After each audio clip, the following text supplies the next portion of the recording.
product ko ay electric toothbrush with toothpaste inside. So, ang advantage niya ay mas malilinis na mabuti yung ngipin mo, and ang competitive advantage niya ay wala pang ganun. So, concept ko lang yun. And ang mga dapat gamitin ng materials doon ay syempre nasa quality, and dapat safe dahil pumapasok sa sa mouth natin yun. And syempre dapat hindi ganun kamahal yung mga materials.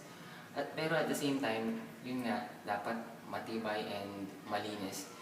And ang target market ko is yung mga middle class, kasi medyo magmamahal yun kasi rechargeable siya. And hindi siya disposable, refillable yung niya, yung sa toothpaste niya. And pati na yung bristle niya, pwedeng palitan ng mga iba-iba. So yun, salamat.